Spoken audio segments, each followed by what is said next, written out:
Welcome to the deep dive. Today we're really focusing in on the AERE network and its native token, AERE.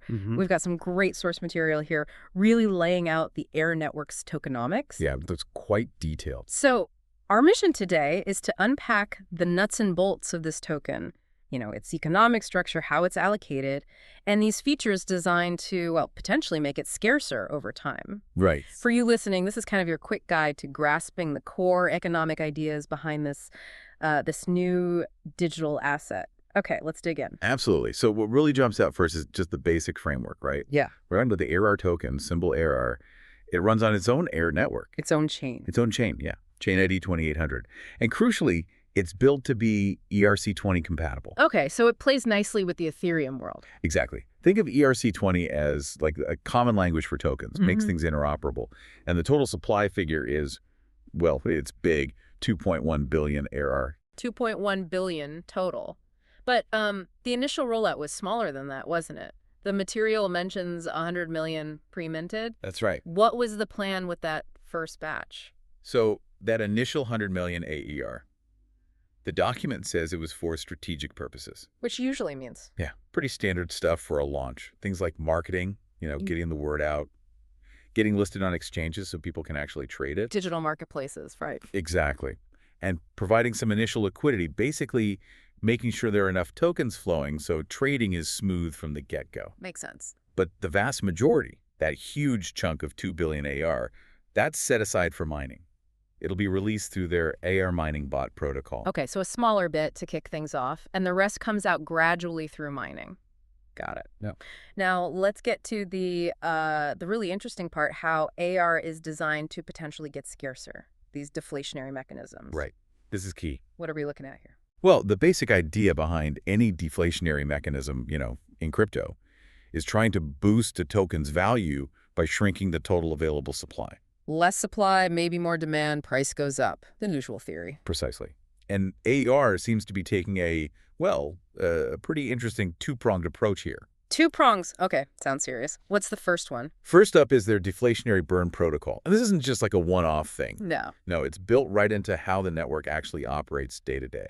Up to 50% half of the fees from regular transactions on the network get burned. Burned, meaning destroyed. Taken out of circulation for good. Exactly. Sent to an address nobody can access. Gone forever.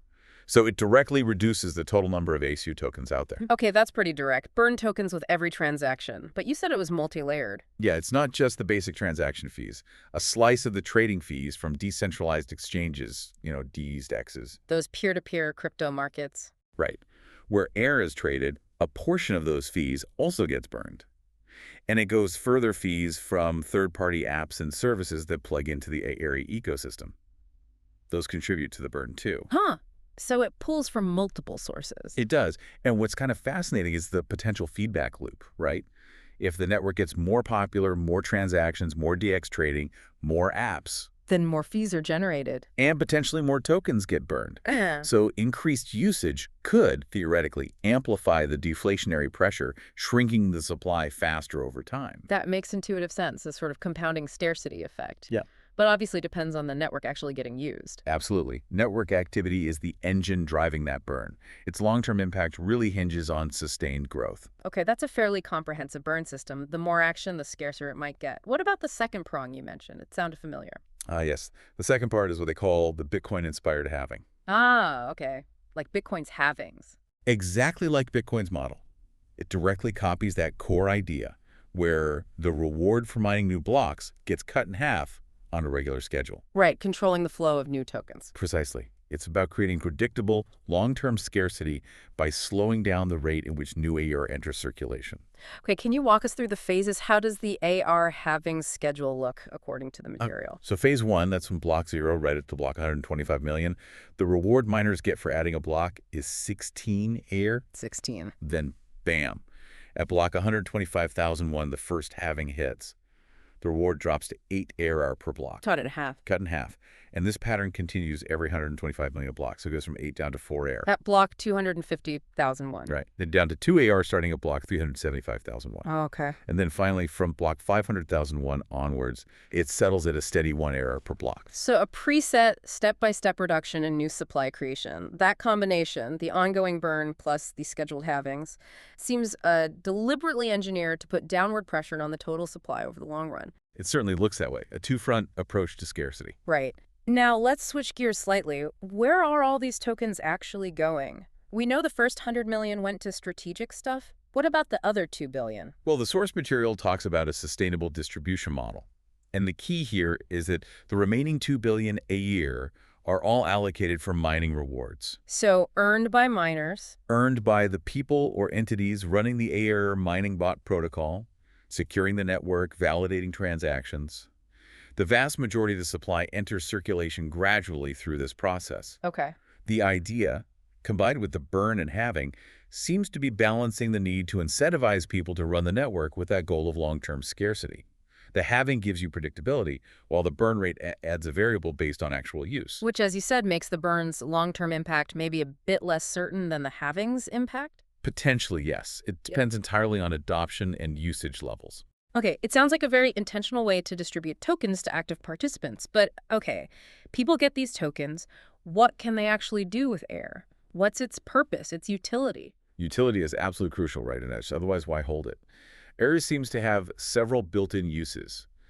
First off, it's the network's gas. Like Ether on Ethereum. Exactly. You need AERE to pay for transaction fees. Just using the network creates demand for the token. Okay, basic utility covered. What else? Well, as we just discussed, miners earn AERE for validating transactions. That's a direct incentive. Right, earning it. Then there's governance.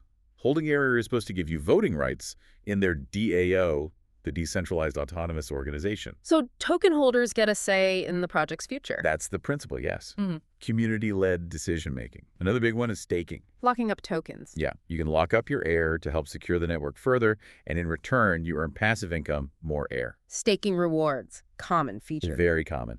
And for the DeFi users out there, you can provide AERE as liquidity on those DXs we mentioned. Ah, helping others trade. Right.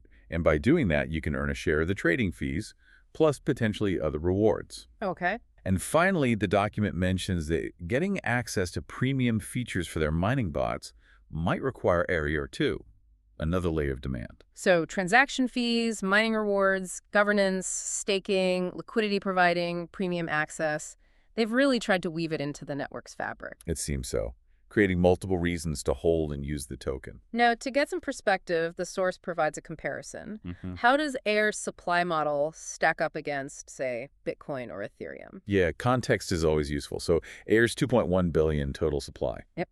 It sounds huge next to Bitcoin's 21 million, right? Definitely. Orders of magnitude different. But the key isn't just the total number, it's the dynamics. Bitcoin has its hard cap and scarcity driven only by the halving schedule reducing new supply. Ethereum. Well, its supply is around 120 million now, and it also has a deflationary aspect since EIP FIFA 59 started burning transaction fees. Right, the burn mechanism. What makes AERE stand out, based on this material, is that it explicitly combines both deflationary forces. It has the ongoing burn tied to network activity, and it has the Bitcoin-style halving schedule.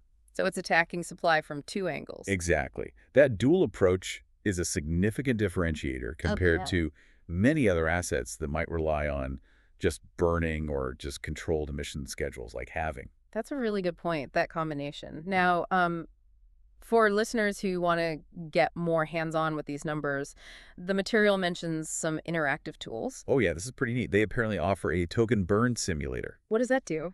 Lets you plug in different assumptions about network usage, transaction volume, BX activity, and see how that burn protocol might affect the total supply over time. Gives you a feel for it. Like a projection tool. Sort of, yeah. And there's a halving rewards calculator, too. You can put in a block number and see what the mining reward is supposed to be during that specific phase. Handy for seeing the schedule in action. Definitely. And related to that, there's a mining reward calculator. This lets you estimate potential earnings based on things like the current block reward and your mining hash power. Oh, okay. To give an example, Right at the start, Blockero Phase 1 reward is 16.8 AERE if you had, say, 12 terahashes per second of mining power. Which is a measure of mining capability. Right. The estimate is you get around 16,000 AERE per day. Wow. Or about 480,000 AERE per month, at least initially. Obviously, that drops with each halving. But these tools, they can help make the tokenomics much more concrete. Yeah, sounds like great resources for anyone wanting to model things out themselves. Okay, so let's try and wrap this up. We've taken a pretty deep dive into AERE's tokenomics here. We have. We looked at the supply, total, and initial, the really key deflationary drivers that transaction fee burn and the Bitcoin-inspired halving, the distribution, mainly through mining, and all those different uses baked into the network. It seems clear that understanding these economic mechanics is pretty vital if you want to grasp the potential and just the basic functioning of the AERE ecosystem. Absolutely. And that combination we talked about, the continuous burn plus the scheduled halvings, yeah, it really does create a unique potential supply dynamic in the crypto space. Yeah. Which leads to maybe a final thought for you listening. Given these dual deflationary mechanisms, how might AERE's long-term supply actually behave differently compared to other digital assets that only have, say, a burn or only have a halving? That's a good question. Something to chew on. It's definitely worth maybe exploring the AERE network info further, perhaps playing with those tools they offer, and drawing your own conclusions about how it all fits together.